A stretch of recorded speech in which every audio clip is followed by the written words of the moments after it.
Welcome back to Legacy of the King, a world where myths become reality and a child must embrace his destiny. A prophecy has been revealed, a child chosen by the Creator to stand against the forces of evil. So, join us as we uncover the secrets and prepare for a journey of epic proportions. Subscribe and hit the notification bell to stay updated. Let's begin. Chapter 3. The Myth Revealed and Prepared. The old chief of the Warm Springs Indian tribe was now face to face with the child and his parents. The building was empty and silent. The chief sat down in a chair across from our table.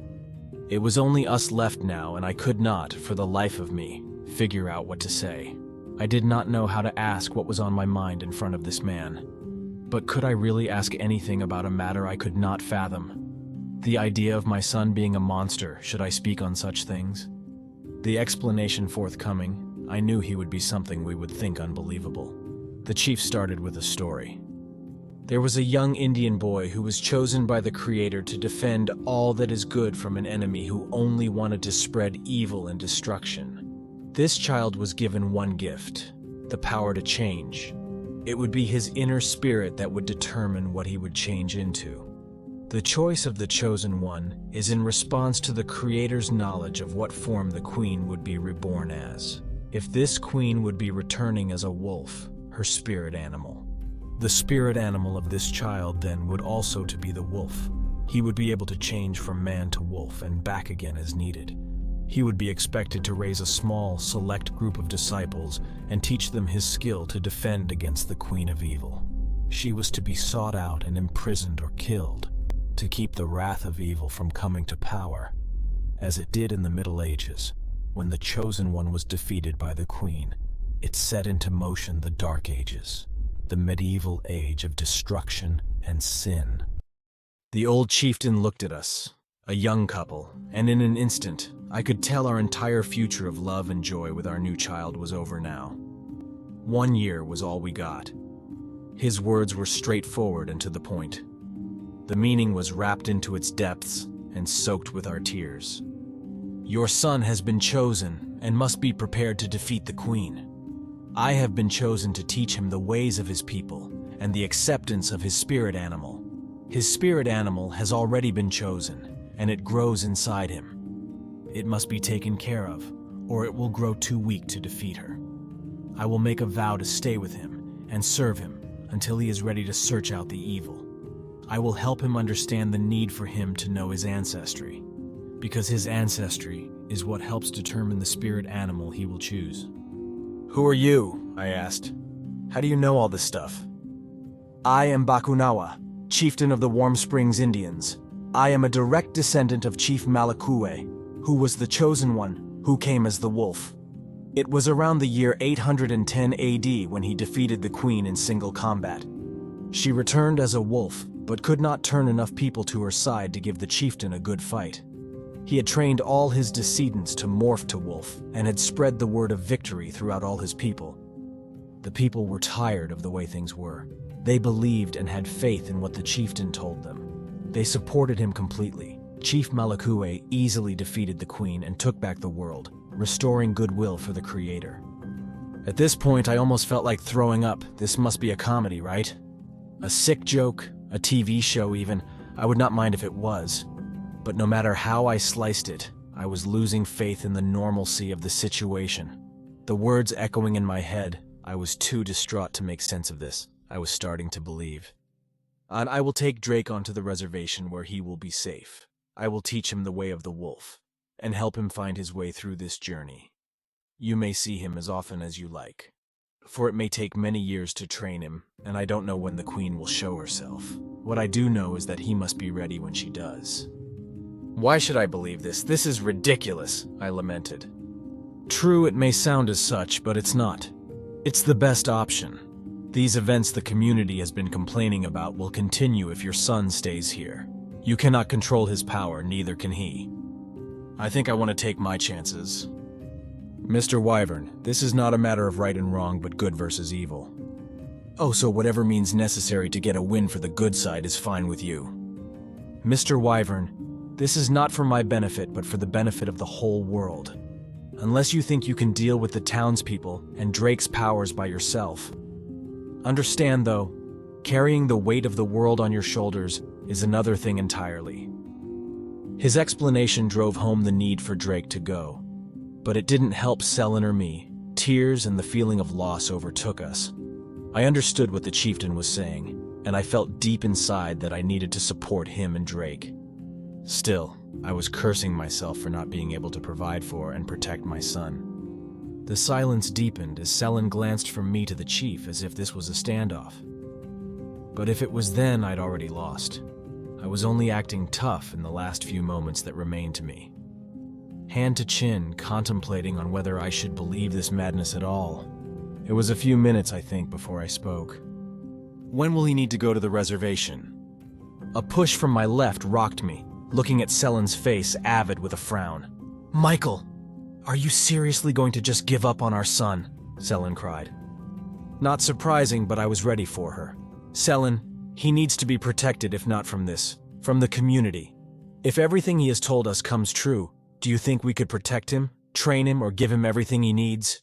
You've seen the power he has. Gesturing towards the old man, Celen cut her eyes at me. The entire community, including the sheriff, backed down and left without saying a word. I was sure of that. I think this is the best decision. If the story of the queen was a load of bull, then at least our son won't be bothered as long as he's protected by the chief. Celen bowed her head and accepted my decision, tears running down her cheek. I could tell it hurt her to the quick. Please, take him home. Spend some time with him and prepare him for his journey. I will come and get him soon. Arrangements must be made first for him to be protected. His skills need to be taught at a young age, so his abilities will become instinctive and he must feed without interruption. Feed? What are you talking about, feed? Asked Celen, tears running mascara down her face. Mrs. Wyvern, we are unsure of the type of spirit animal your son has, but we know your son is a predator, and when the animal instinct takes him, he will attack and feed on anything or anyone. To this point, no one has been significantly hurt or killed. However, he must be taught who or what is allowed to be consumed. Right now, he is small but very strong. When he is in need and ready to feed, he will feed on the first thing he can subdue. That is how I found him. I heard of several attacks, and when I found out it was a child being accused of these things, I knew it was possible he was the chosen one. When I saw him, I knew he was. He is the chosen one, and he must be prepared to meet his destiny. Just as I knew it would be my destiny to mentor him. That part kind of hit us hard. It had me shifting as Celen glowered at both of us. No words uttered, we left. Every day was precious to us. We knew it would not be long. So we spent every moment we could holding him, playing little games, and showing him we loved him. It had been 3 weeks since we met at the courthouse, and Celen watched for the old chieftain every single day. Staring out the front window, making sure he wasn't out there sitting at the end of the walkway. Every day hoping she would have one more day with him. As she looked out the window today, she saw him on the walkway waiting for us. Tears began to flow as she told me, "He's here, I'm not ready, Michael." I could only hold her tight and assure her everything would be okay. Whether it would be or not, I was not sure, but I can at least pretend to. I then went out to invite him in, so we could discuss what was going to happen. He politely declined, saying, "It is time for us to leave. Drake will feed tonight, and he must reach the safety of the reservation before the passion takes him. We must reach the Circle of Braves where he will be safe to feed. All the preparations have been made, and his lessons will begin right after." Celen pushes herself forward. "Can we come with you?" "Yes," the chief said with an innocent smile. I opened my mouth slightly. "Ah." Celen nudges me hard and then retreats back into the house in a flurry. The chief smiles wider, and I feel a slight embarrassment as I return inside. I find Celen overlooking Drake on the bed. He slips off the bed as I near Celen. Celen reaches for a big bag with some of his things packed. She rummages through it. "Why are you going?" I ask hesitantly. "It is like you said. We need to support him, and if he learns to turn into a wolf, I think we should see it to believe it." That was me thinking out loud. I was not genuinely prepared to go and verify it. I never did actually believe him. I just wanted my son to not be tortured by a community of fearmongers. Celen, don't give me that tone. This is my son, I want to see him grow up, and if that means learning how to change into a wolf, so be it. But I am going with or without you. Frowning at her for that stab at my pride, she just drifted her head away from me as she sought out more clothes. We left together, and when we reached the reservation, it was a far trek away from civilization. We stepped out of a forest into a vibrant village that could have passed for a city. I did not know the Warm Springs Indians were this large. Among the tall trees, flanked by shrubs bearing fruits of various colors, the wind blew with a power swaying the trees, ancestors to the first life on Earth. The houses were simply made. They had various foliage wrapped into binds for the roof. The walls, wooden planks, and barks were the basis. Windows were but holes, but I could see that they had blinds shielding the inside. But there was some modern stuff. Irrigation and aquifer equipment, typical tools such as spades, wheelbarrows, and saws by the crops.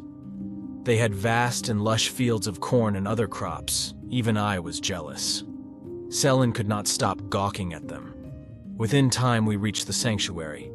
Beautiful yet daunting place, as the quiet dulled my mind to the situation Celen pushed for us to be in. She already made clear to the chief that not seeing him in wolf form would be a deal-breaker for her. He had no problem showing her. Me, I had mixed feelings about it. Yes, I wanted to see it, but I really felt like this was too much of a bother. Besides, we could visit later, why now? The chief came with only one other person, a man said to be a warrior in the tribe, also capable of becoming a wolf. Celen folded her hands and stared at the chief as Drake stood by my side. The chief turned towards us. So to begin, I will transform and take Drake to the interior of the reservation to the Circle of Braves. Sorry, we cannot bring you there. It is a sacred place, and outsiders are not allowed. I hope that is all right with you? No problem, we do not want to get in the way, I said.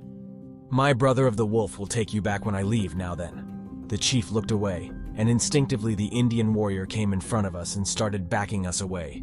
We stepped back in tandem with his pace. In the corner of my eye, I could see the chief twisting as a slew of bright smoke envelops him. It shifts and shoots up, paws large with long claws crush into the ground. 4 of them. A growl sunders the still night as I saw the powerful head of a wolf shake off the smoke. It was done. A black and gray wolf stood before us, a really big one. Oh my God! Celen uproars as she jumps behind me. Its eyes are peering at us. This is amazing, I say, but Celen interjects. Wait, is it going to eat us? Why is it looking at us like that? Do not worry, miss. Chief Bakunawa has full control of his wolf form, you need not worry. Actually, you can go over to him if you'd like.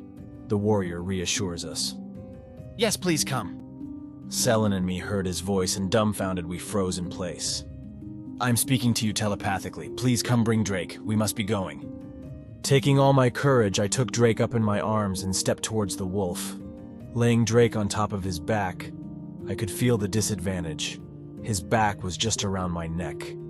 There was no way I could fight against this mammoth beast. A hand, it was Celen. She just moved her hand into his thick coat. As if mesmerized, her mouth opened in awe. Looking at her, I could see the child in her. Drake looked down on Celen and waved his head waringly. Suddenly, he tapped her head, knocking her out of her daze. She smiled at him as the chief stepped away. Now I must carry your son to feed. You may see him tomorrow if you wish. Bye, Drake, Celen shouted. Drake, become big. Bigger than even the chief. And know that we love you.